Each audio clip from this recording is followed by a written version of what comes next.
وقال رسول الله صلى الله عليه وسلم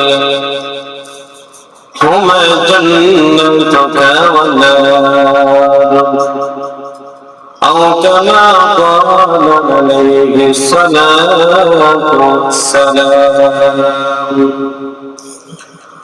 صدق الله العظيم وصدق رسوله النبي الكريم ونحن على ذلك لمن الشاهدين والشاكرين والذاكرين والحمد لله رب العالمين.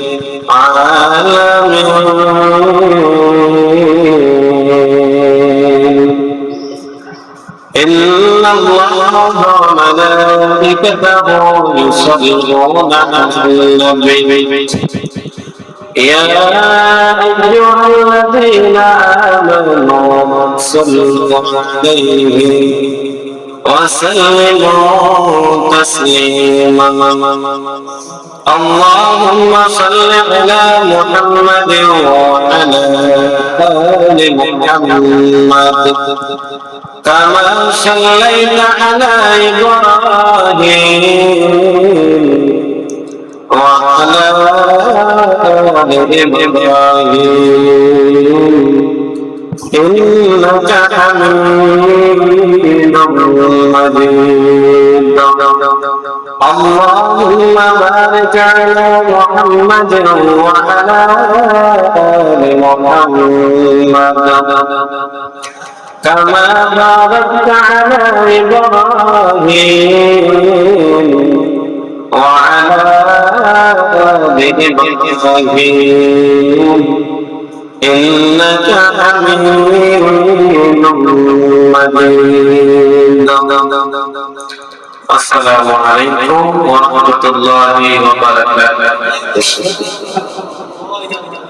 আল্লাহ রাব্বুল আলামিনের দরবারে অসংখ্য অগণিত শুকর ও সুজুদ যে আল্লাহ অত্যন্ত দয়া করে মায়া করে মহব্বত করে আল্লাহ তাআলার মসজিদে আসার এবং বসার তৌফিক দিয়েছেন। তাই আল্লাহ তাআলার তসবিহ থেকে মহব্বতে ধীরে ধীরে বলি আলহামদুলিল্লাহ। আল্লাহ আমাদেরকে সুস্থ হালতে দুই রাকাত জুমআ ফরজ বিধান আদায় করার জন্য আমাদেরকে কতটুকু ভালোবাসছেন মালিকে ভালো জানেন। যদি ভালো না বাসতেন এরকম সুযোগ করে আমাদেরকে দিলেন, ঠিক কিনা? ভালোবাসছেন তার জন্য আমাদেরকে মসজিদে আসার সুযোগ দিয়েছেন।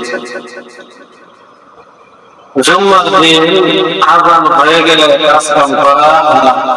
কাজকাম করা কি হারাম। আল্লাহ পাক এই দিনের নামে একটা সূরা নাযিল করেছেন কোরআনুল কারীমে। আল্লাহ বলেন, ইমানদারগণ, যখন জুম্মার আযান হবে জুম্মার দিন, তখন তোমরা মসজিদের দিকে তোমরা রওনা হয়ে যাও। ব্যবসা-বাণিজ্য বন্ধ করে মসজিদের দিকে রওনা হও। ব্যবসার মধ্যে যত লাভ হইতেছে, এই লাভটা আমি আল্লাহ তোমাদেরকে 1000 গুণ বাড়াই দেব। এটা হলো দুনিয়াবি লাভ, ব্যবসা করা দুনিয়াবি। কিন্তু আল্লাহ এমন এক লাভ রাখছে যে লাভের কারণে আখিরাতে আপনার 1000 গুণ কল্যাণ আপনার হয়ে যাবে।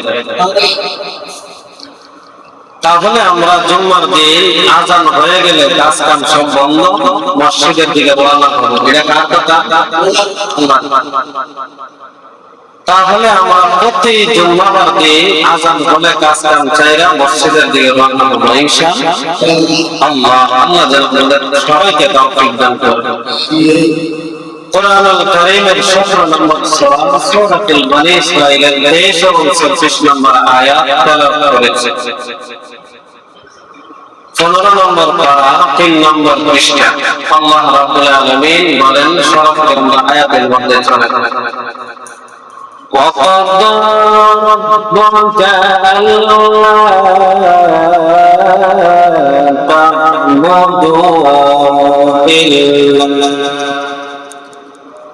تَعْبُدُوا إِلَّا إِيَّاهُ وَبِالْوَالِدَيْنِ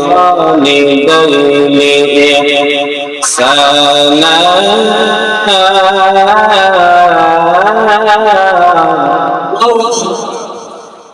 আল্লাহ তাআলা বলেন, আর তোমরা রবের আদেশ দিয়েছেন, আমাদের রব আদেশ দিয়েছেন একমাত্র রব ছাড়া অন্য কারো ইবাদত চলবে না। আল্লাহ রাব্বুল আলামিন বলেছেন, আমি তোমাদেরকে আদেশ দিয়েছি আমি আল্লাহ রাব্বুল আলামিনের ইবাদত ছাড়া অন্য কারো ইবাদত করতে পারবে না। তারপরে আল্লাহ রাব্বুল আলামিন জানালেন, ওয়াবিল ওয়ালিদাইনি ইহসানা, এবং তোমার মা বাবার সঙ্গে পিতা মাতার সঙ্গে তোমরা সৎ আচরণ করো। আল্লাহ বলেন, আমার ইবাদতের কথা বলেছি এবং মা বাবার সঙ্গে সৎ আচরণের কথা বলেছি। কারণ হলো আমি আল্লাহর ইবাদতের পরে আমি আল্লাহর ইবাদত যতটুকু গুরুত্ব দিয়েছি, ওই আয়াতের মধ্যে মা বাবার সঙ্গে সৎ আচরণ করার ততটুকু গুরুত্ব দিয়েছি। আল্লাহর ইবাদত আর মানুষের সঙ্গে সৎ আচরণের আয়াতের মধ্যে অংশ আল্লাহর ইবাদতের কথা বলেছেন, আরেক অংশের ভিতরে মা বাবার সঙ্গে সৎ আচরণের কথা বলেছেন।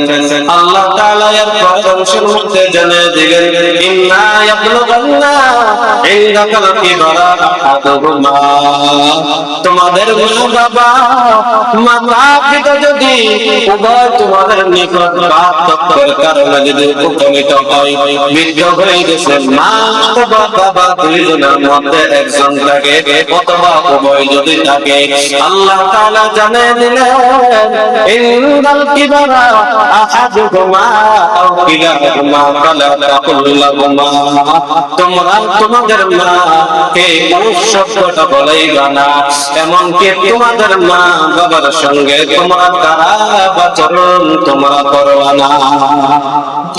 এটা কার কথা? আল্লাহর কথা। আল্লাহ বলেন, একজন অথবা দুইজন তোমাদের সামনে যখন উপনীত হবে পার্থক্যর কারণে বয়সের কারণে তোমরা তোমাদের মার সঙ্গে বাবার সঙ্গে ও শব্দটা তোমরা বলবে না। কারণ মা যদি আদেশ করে বাবা নামাজ পড়া যাও, অনেকে আছে দেখবেন কষ্ট লাগে নামাজ পড়তে চায় না, আছে না? মা ভালো কাজের কথা বলছে না, খারাপ কাজের কথা? ভালো কাজের কথা বলছে, তারপরে মা আমার সঙ্গে সঙ্গে খারাপ ব্যবহার করে। আল্লাহ বলেন মা যদি আদেশ দে, বাবা যদি আদেশ দে, তুমি খারাপ ব্যবহার করতে পারবে না, ওই শব্দটা পর্যন্ত তুমি মা বাবার সঙ্গে করতে পারবে না। আল্লাহ তারপরে জানিয়ে দেন ওয়ালা তানহারহুমা ওয়া কুল লাহুমা কাওলান কারীমা, এবং তুমি তোমার মা বাবাকে ধমক দিও না। ধমক দেয়নি যুবকরা আসলে মা বাবা যদি কোনো কিছু বলে, মা বাবাকে সত্য বলার সাথে সাথে আবার ধমকের কথা আমার বলে, আল্লাহ বলেন ও শব্দ বলবে না, তোমরা ধমক দিবা দূরের কথা, ও শব্দ তোমরা উচ্চারণ করবে না। আল্লাহ তারপরে নিজে জানায় দিলেন ওয়ালা তানহারহুমা ওয়া কুল লাহুমা কাওলান কারীমা, তুমি তোমার মা বাবার সঙ্গে ধমকের স্বরে কথা বলিও না। তারপরে জানায় দিলেন ওয়া কুল লাহুমা কাওলান কারীমা, তাদের সঙ্গে তোমরা সম্মানজনক আচরণ করো। আল্লাহ বলেন বাবার সঙ্গে সম্মানজনক আচরণ করবা, এটা আল্লাহ জানায় দিলেন। তারপরে আবার আল্লাহ রাব্বুল আলামিন ২৪ নম্বর আয়াতের মধ্যে সূরা ইসরাঈলের জানায় দিলেন ওয়াখফিদ লাহুমা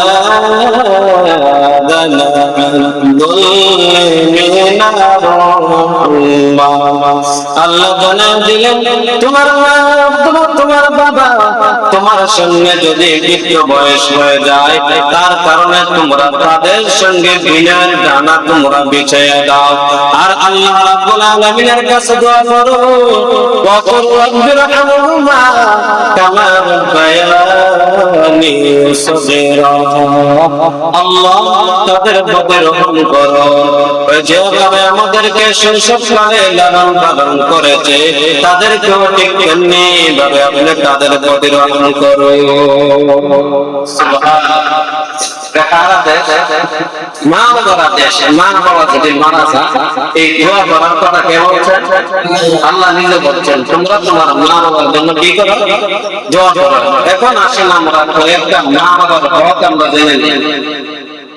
মা বাবা আমাদের কাছে ১৪টা হক আছে। কয়টা? ৭টা হইল মরার আগে। ৭টা কি? জীবিত থাকা অবস্থা ৭টা হক পায় মা বাবা। আবার মরে যাওয়ার পর আবার ৭টা।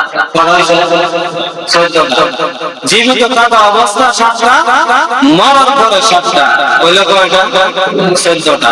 তাহলে আমরা জীবিত অবস্থা ৭টা হকের কথা জানবো। ১ নম্বর হলো পিতা মাতার প্রতি শ্রদ্ধাশীল হওয়া। কি হওয়া? শ্রদ্ধাশীল হওয়া। কোন ধমক দিয়া, গালি দিয়া, কোন ধরনের খারাপ আচরণ দিয়ে মা বাবার উপরে যেন কথা আপনার না হয়, এরকম ভাবে তাদেরকে শ্রদ্ধা সম্মানের সাথে কথা বলতে হবে। কিসের সাথে? মা বাবা কথা বলতেছে, আপনি বলেন আপনি কি বুঝেন? আপনি বুঝেন না, আমি আপনার থেকে ভালো বুঝি, এরকম আছে নেই? মা বাবার ধমক দিয়া কথা বলে। তাহলে আল্লাহ বলছেন শ্রদ্ধাশীল হলো মা বাবার সাথে। ২ নাম্বার হক হলো মনে প্রাণে তাদেরকে ভালোবাসা। মনে প্রাণে কি ভালোবাসা? তাদেরকে মনে প্রাণে ভালোবাসতে হবে। কি কি প্রয়োজন তাদেরকে জিজ্ঞাসা করতে হবে, আর মনে প্রাণে সবসময় তাদের খেয়াল নিতে হবে। ঠিক না? এগুলো দরকার আছে নি? ৩ নাম্বার সর্বদা তাদের মেনে চলা। সর্বদা কি করা? মাইনা চলতে হবে। তারা কি বলে আর তারা কি বলে না। তারা যদি বলে খারাপ ছেলে মেয়েদের সাথে তুমি চলবে না, এটা কি ভালো আদেশ করছে না খারাপ? ভালো করছে না খারাপ করছে? ভালো করছে। এটা হলো মা বাবার আদেশ মেনে চলা। মা বাবা যদি বলে যে খারাপ বন্ধুদের সাথে চলবে না, চললে তুমি খারাপ হইতে বেশি দিন লাগবে না। ঠিক না? এমন কিছু বন্ধু আছে সব থেকে নিকৃষ্ট ওই মানুষ যে মানুষটা তার বন্ধুর ছেলে, তার বন্ধুর পরামর্শে গিয়ে খারাপ কাজে জড়িত হয়। আছে না? এই বন্ধু কোনদিন জানতো না মদ কোন জায়গায় বিক্রি করে, কিন্তু আরেক বন্ধু নিয়ে চিনেছে। ঠিক না? সে চিনি মদ কোনদিন দেখতো না, এবং জানতো না কোন জায়গায় বিক্রি করে, কিন্তু তার ওই জানার বন্ধনে আপনার মদের আড্ডা কোন জায়গায় হয় ওই জায়গা ছিলাইছে। কোনদিন সে জানতো না আপনার ট্যাবলেট কোন জায়গায় বিক্রি করে, বাবা ট্যাবলেট কোন জায়গায় বিক্রি করে, ইয়াবা ট্যাবলেট কোন জায়গায় বিক্রি করে, কোনদিন সে জানতো না। তারা বন্ধুর কারণে সে ওইগুলা জানছে। তাহলে বোঝা গেল ওই ব্যক্তির খারাপ বন্ধু এক নাম্বার শত্রু, ঠিক না? কোনদিন জানতো না তাস খেলা কোন জায়গাতে হয়। তাস খেলা মানে ছিলেন তাস খেলা অনেকে তো তাস, অনেকে তো তাস। কোরআনের মধ্যে আছে তাস যারা ধরব জোয়া হোক আর জোয়া ছাড়া, যারা তাস ধরব তাদের জন্য জান্নাত হারাম, জান্নাতে যেতে পারতো না। যারা খেলেন ভালো করে বুঝছেন কি খেলা? তাস খেলা আছে না নাই? তাস খেলে অনেকে আছে মজার চলে গেলে কোনো সময় আমরা সময়টা কাটাই, সময় কাটানোর অন্য কোনো জিনিস নাই, নিষিদ্ধ খেলা দেবেন কেন? অন্য কোনো খেলা যা কোনোদিন জানতো না তাস খেলা কেমন খেলতে হয়। বন্ধু সঙ্গা দিয়ে নিয়ে গেছে, আপনার পরামর্শ দিয়ে নিয়ে গেছে, চলো আমরা তাস খেলি। আমি তো পারি না, বেশি হয়ে গেছে আছে না নাই? কোনো খারাপ কথা তো এটা না, কিন্তু খারাপ বন্ধুর সাথে মেশার কারণে বিরিত হয়ে কার সাথে তার কারণে খারাপ বন্ধু, কিসের কারণে খারাপ বন্ধু? তার কারণে আল্লাহ রাসূল সাল্লাল্লাহু আলাইহি ওয়াসাল্লাম বলেন তোমরা মা বাবার কথা মেনে চলো। 4 নাম্বার তাদের খেদমত করা। কি করা? খেদমত করা। আল্লাহ রাসূল সাল্লাল্লাহু আলাইহি ওয়াসাল্লাম বলেন, একটা হাদিসের মধ্যে আছে হুমা জান্নাতুকা ওয়া নারুকা। আবু উমামা রাদিয়াল্লাহু তাআলা আনহু থেকে বর্ণিত, তিনি বলেন আল্লাহ রাসূল বলেছেন মা বাবা তোমাদের জন্য জান্নাত, মা বাবা তোমাদের জন্য জাহান্নাম। যদি মা বাবার খেদমত করতে পারি, মা বাবাকে যদি খুশি করতে পারি, রাজি খুশি করতে পারি, আল্লাহ জান্নাত দিয়ে দিবেন। আর মা বাবার যদি অবাধ্য হয়, তাদের কথা মানে চলে না, তাহলে আমাদের জন্য কি জাহান্নাম, সোজা জাহান্নাম। মাইন্না চলে জান্নাত, খেদমত করলে জান্নাত। আর যদি মাইন্না না চলে, তাদের অবাধ্যতা করে কোন জায়গায় যেতে? কে বলছেন? রাসূল। কে বলছেন? রাসূল বলছেন। তাহলে এই হাদিসের মধ্যে বোঝা যায় স্পষ্ট, যারা মা বাবাকে সন্তুষ্ট করলো তারা আল্লাহকে সন্তুষ্ট করলো। আর যারা মা বাবাকে অবাধ্য হলো, মা বাবাকে অসন্তুষ্ট করলো, তারা যেন আল্লাহকে অসন্তুষ্ট করলো। হাদিস পর্যন্ত এটা হলো হাদিস। হাদিস শরীফের মধ্যে আছে মা বাবার যদি খেদমত ভালো করে করতে পারো, জান্নাত অর্জন করে নিতে পারো। সুবহানাল্লাহ। 5 নাম্বার তাদের প্রয়োজনীয় করুণা। তাদের কি প্রয়োজন? তাদের ওষুধ লাগবে, ভাত লাগবে, তরকারি লাগবে, বিভিন্ন ধরনের যা কিছু প্রয়োজন, কাপড় চোপড় লাগবে, এইগুলো আপনি খেয়াল রাখেন। এগুলা কি খেয়াল রাখা, আপনার যা কিছু প্রয়োজন হয়, যদি মনে করেন ঘর থেকে বাহির হইতে পারে না, হাজতের ধরছে, আপনার বর্ষা পায়খানা করবে, এইটাও সন্তানের দায়িত্ব। সেটা হলো কি আমরা কি বাথরুম হাঁটতে পারছি, টয়লেট করতে পারছি, পড়াইছে কেন? মা এবং বাবা তারা তো বৃদ্ধ হয়ে যাবে, তারা বাচ্চা কাচ্চা থেকে আরো আপনার দুর্বল হয়ে যায়, বাচ্চা কাচ্চা দেখে আরো দুর্বল হয়ে যায়। তো তাদেরও এই সময় যদি প্রয়োজন গুলো হয়, সন্তানরা খেদমত করে জান্নাত অর্জন করবে। তাহলে খেদমত করা প্রয়োজনীয় জিনিস। যদি ওষুধের প্রয়োজন, ওষুধের কথা জিজ্ঞাসা করে। এরকম ছেলে মেয়ে আছে দেখবেন, যদি মা বাবা অসুস্থ হয়ে গিয়া দেখার তাদের টাইম নাই, আছে না নাই? দেখার টাইম নাই। ঢাকা একটা জায়গার মধ্যে একটা ঘটনা বলি বোঝার জন্য। আল্লামা জুবাইর আহমদ চারি রাহমাতুল্লাহি আলাইহি ফকিরগিরি করতে, তিনি এই ঘটনাটা বলছেন যে জায়গায় একজন প্রভাবশালী টাকাওয়ালা পয়সাওয়ালা ধন সম্পদের কোনো অভাব নাই, কোটি কোটি টাকার মালিক, যখন মারা গেছে হুজুর রেগে বলতেছে হুজুর আমার বাবার জানাজাটা পড়াই, আপনার আব্বা যেহেতু নামাজ পড়ছে না, আমরাও আপনার আব্বার নামাজ পড়তাম। আপনার আব্বা মসজিদ আশেপাশে আছে কিন্তু নামাজে একদিনও দেখি নাই, আপনার আব্বা নামাজ যেহেতু পড়ছে না, আপনার আব্বারও জানাজা আমরা পড়তাম না। তখন হুজুরে বলতেছে, হুজুরে বলতেছে হুজুর কি করলে আমার আব্বার জানাজা পড়াবে? কত 1 নম্বর কারণ হলো আপনার আব্বা যে নামাজ পড়ছে না, হিসাব করে কাফারা দিয়ে দেয়। কি দিয়ে দিবে? কাফারা আদায় করে। তখন হুজুর একটা হিসাব করছে, যতদিন নামাজ পড়ছে না হিসাব করছে 6 লক্ষ টাকা। কয় লক্ষ? কাফারা কত আছে? 6 লক্ষ। যখন সন্তান শুনছে হুজুরে বলছে 6 লক্ষ টাকা আছে, তখন ডাইনে মসজিদ বামে মসজিদ আলায় নামাজ চলে না কেন? টাকায় বসে কি কয় নামাজ চলে না কে? ডাইনে মসজিদ বামে মসজিদ, তাইলে বুঝে চলো মারা যাওয়ার পরে ওই সন্তান আপনার আপন থাকে না, ঠিক না? ধন সম্পত্তি আমার হিসাবে সিলা আছে না নাই? হ্যাঁ, ধন সম্পদ নিয়ে তাহলে নিজের আমল নিজেই করতে হবে। সন্তান মারা গেলে ঋণ দিতে চায় না, আছে না না? মা বাবা মরে গেলে সন্তানের ঋণের কথা নিতে চায় না। অনেক জায়গাতে অনেক ঘটনা হয়েছে। তখন আমার আব্বা আম্মার কাছে ওই ব্যক্তি টাকা হয়তো এরাই ধরছে, আমার আব্বা আমরা ঋণ করছে, আমরা কি ঋণ করছি? আব্বার থেকে নিয়ে যেতে মরে গেছে, নিয়ে যেতে পারবো পারতো না। যদি না দেয় তাহলে 6 নম্বর হলো সব সময় সুখে শান্তিতে তাদেরকে রাখা। 6 নম্বর কি বলছে? সুখে শান্তিতে রাখার মানে হলো মা বাবাকে দেখাশোনা করা, সবসময় তাদের খেয়াল রাখা, সবসময় তাদের খেয়াল রাখতে হবে যে মা বাবা কি প্রয়োজন কি দরকার ওইগুলো যদি পূরণ করে দেন মা বাবার সুখ শান্তিতে থাকবে। আর মা বাবার সাথে হাসি মুখে কথা বলবেন। কি বলবেন? হাসি মুখে। আল্লাহ রাসূলের কাছে একজন ব্যক্তি এসে বলতেছে, ইয়া রাসূলুল্লাহ, আপনার একটা হাদিসের মধ্যে এবং আপনার জবাব থেকে শুনেছিলাম মা বাবার চেহারার দিকে তাকাইলে একটা কবুল হজের সওয়াব দেওয়া হয়, তাহলে এটা কি সত্য? রাসূল বললেন, আমার জবাব থেকে যা বাহিরে সবই সত্য। সুবহানাল্লাহ। একবার তাকাইলে কি হয়? একটা কবুল হজের সওয়াব। কিভাবে? সুনজরে তাকাইলে, সুন্দর ভাবে তাকাইলে একটা কবুল হজের সওয়াব দেওয়া হয়। সাহাবারা প্রশ্ন করছে, ইয়া রাসূলুল্লাহ, আমি যদি 100 বার তাকাই 100 টাকা কবুল হজের সওয়াব দেওয়া হবে?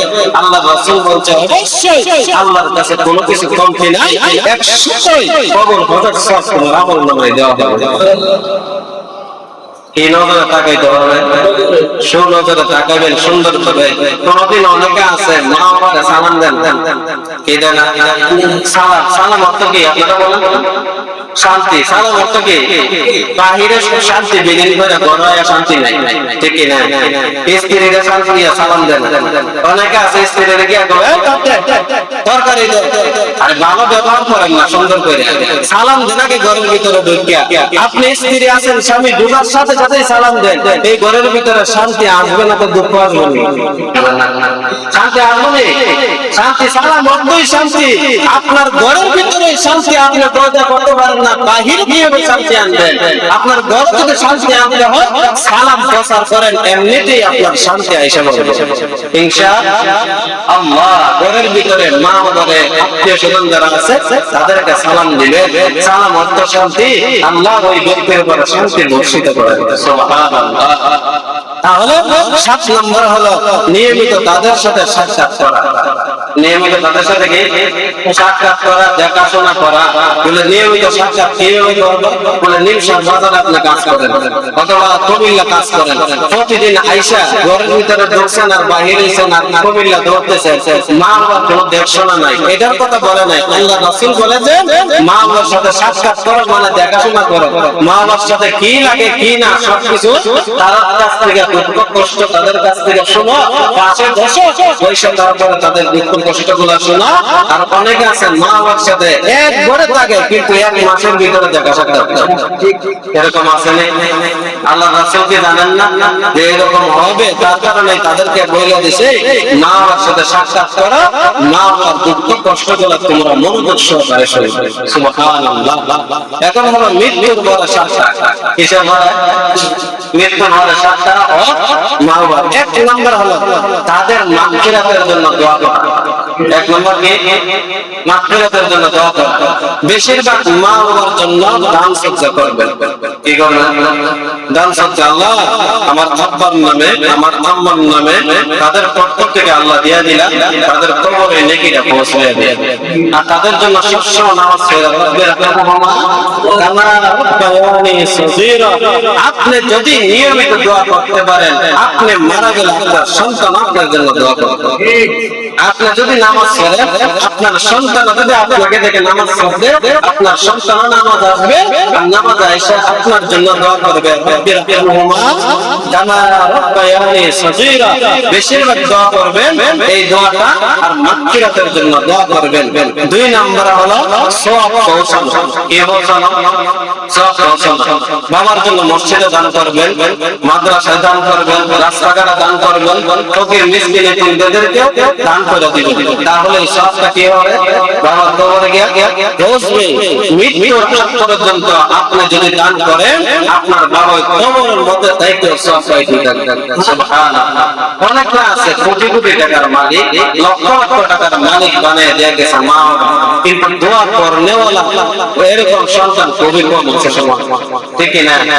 দোয়া করে মার জন্য নিজে দোয়া করবেন, দোয়া করাইবেন, এত মিসকিনকে খাওয়াবেন, রাস্তাঘাটে দান করবেন, একটা টিউবওয়েলের প্রয়োজন দিয়ে দিবেন, মসজিদে কি কি প্রয়োজন আছে এগুলা দেখে দেখে দরকার ওই সামানগুলা কিনা হইলে দিয়ে দিবেন।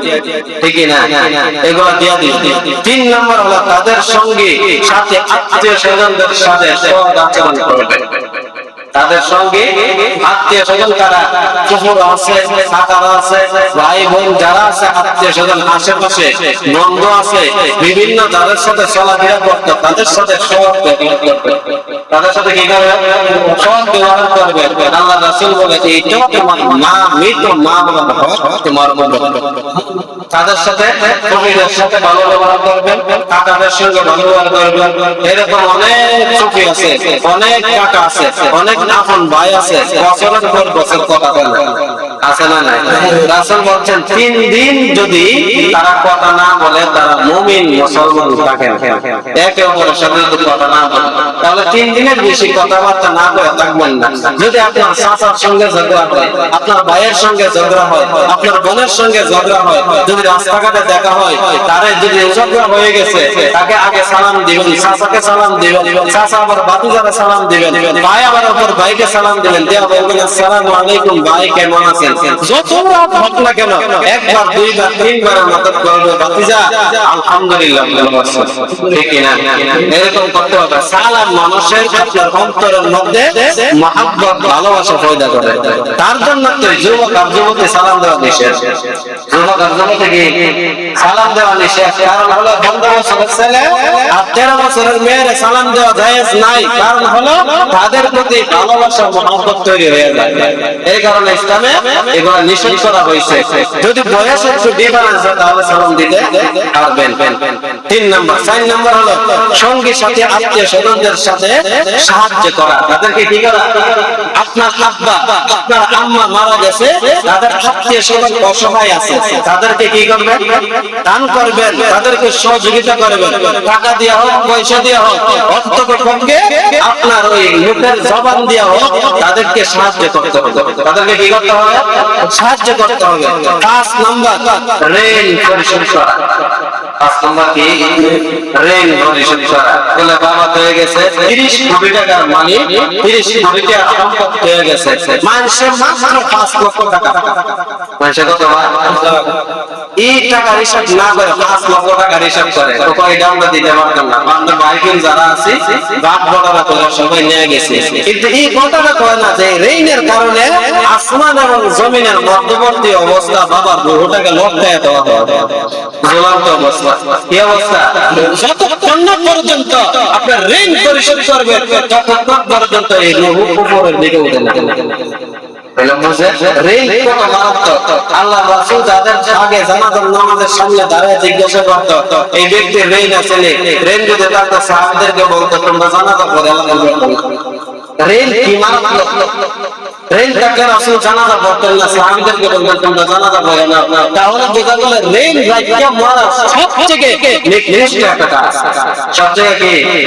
দোকানে যদি আপনার কাছে 12,000 টাকা ব্যবসা বাণিজ্য করতেছে, এই ব্যক্তি 12,000 টাকা যত দ্রুত টাকা হইলে দিয়ে দিবেন। টাকা হইলে কি দিয়ে দিবেন। ঋণ রেখে কোন সময় মারা যাবেন কোন গ্যারান্টি আছে? ঋণ রেখে কেমন লাগে? ঋণ রেখে কেমন লাগে? আপনার রূহ আসমান জমিনের মধ্যবর্তী অবস্থা, লটকানো ঝুলন্ত অবস্থা থাকে, তাহলে ঋণ দেওয়ার আল্লাহ তাআলা সবাইকে তৌফিক দান করে। 6 নাম্বার, শরীয়ত সম্মত যদি ওসিয়ত করে যায়, শরীয়ত সম্মত কি এক জায়গা আমি ইমামতি করতাম, ওই জায়গার মধ্যে শরীয়ত সম্মত বাদ দিয়া তারা বাবা ওসিয়ত করছে আমার জানাজা একজনে পড়াইবে, জানাজার পরে গেলে দোয়া, জানাজার পরে কি দোয়া, জানাজার পরে দোয়া কথা জায়েজ নাই, মানে সাথে সাথে যে দোয়াটা করি দোয়া করা জায়েজ নাই। তার জন্য রাসূল বলছে শরীয়ত সম্মত তোমরা যদি ওসিয়ত কইরা দাও তাহলে পালন কইরা দাও, এটা শরীয়ত সম্মত না, এই কারণে শরীয়ত সম্মত করতে হবে। 7 নাম্বার, সাধ্য মতো কবর জিয়ারত করা। সাধ্য মতো কি করা? কবর জিয়ারত করা। আপনি আছেন ঢাকা, আপনি আছেন বিভিন্ন রাষ্ট্র, কমিলিয়াত আছেন, হঠাৎ করে আইছেন বাড়ির থেকে ঘুরে যাইতেছেন গা, কিন্তু বাবা কবরের মধ্যে আইসা দেন দোয়াটা করবেন, জিয়ারত করবেন, এরকম সময় আমার হাতে নাই। এরকম আছে নি? কিনতেছি মা আমার লাগে দেন দুইটা হাত তুললা দোয়া করব, কবরের পাশে আইসা দেন সূরা ফাতিহা একবার পড়ব, সূরা ইখলাস 3 বার পড়ব, দুরূদ শরীফ পড়ব, সূরা ফালাক পড়ব, সূরা নাস পড়ব, ওইগুলা পড়ার কারোর কাছে কি না সময় নাই। আপনি যদি আপনার মা বাবা আপনার দোয়া করতে বিজি, আপনার ব্যস্ততা দেখান, আপনি মারা যাওয়ার পরে আপনার ছেলে সন্তান ব্যস্ততা দেখাবে, ঠিক না?